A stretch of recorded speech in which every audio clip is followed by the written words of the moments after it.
Ayun guys, ayan na. So, luto na. So guys, magluluto po tayo ng duck feet. So, ilalagay natin itong duck feet. Ayan. 8 piraso guys na duck feet. 1, 2, 3, 4, 5, 6, 7, 8. So, ayan. Ilalagay natin ng ginger.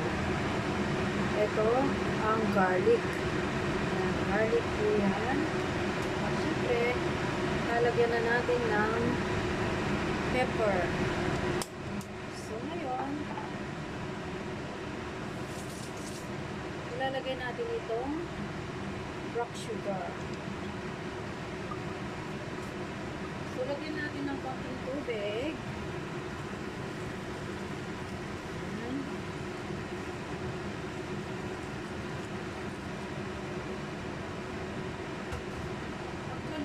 Itong duck feet na to guys ay na-i-plunge ko na kanina. So, ayan.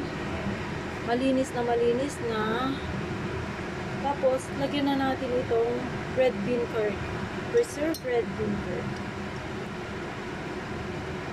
So, malaki yan. Ngayon, i-smash natin, i-smash natin dito.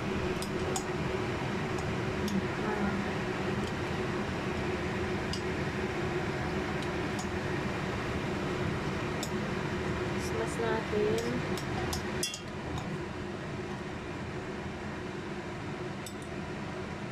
At syempre, lagyan natin ng sauce. Red sauce.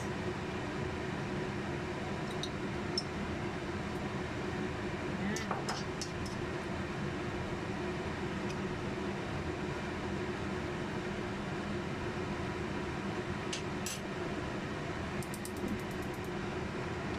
So, ngayon, lalagyan din natin ng kunting soy sauce.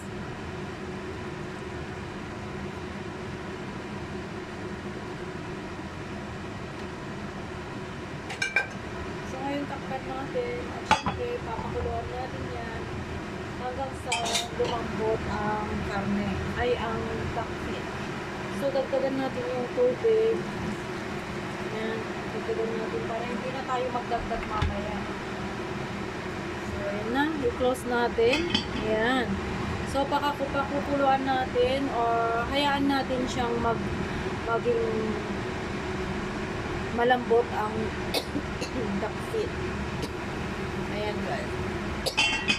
So, ngayon, sorry, guys. Pag ganito kasi yung pepper.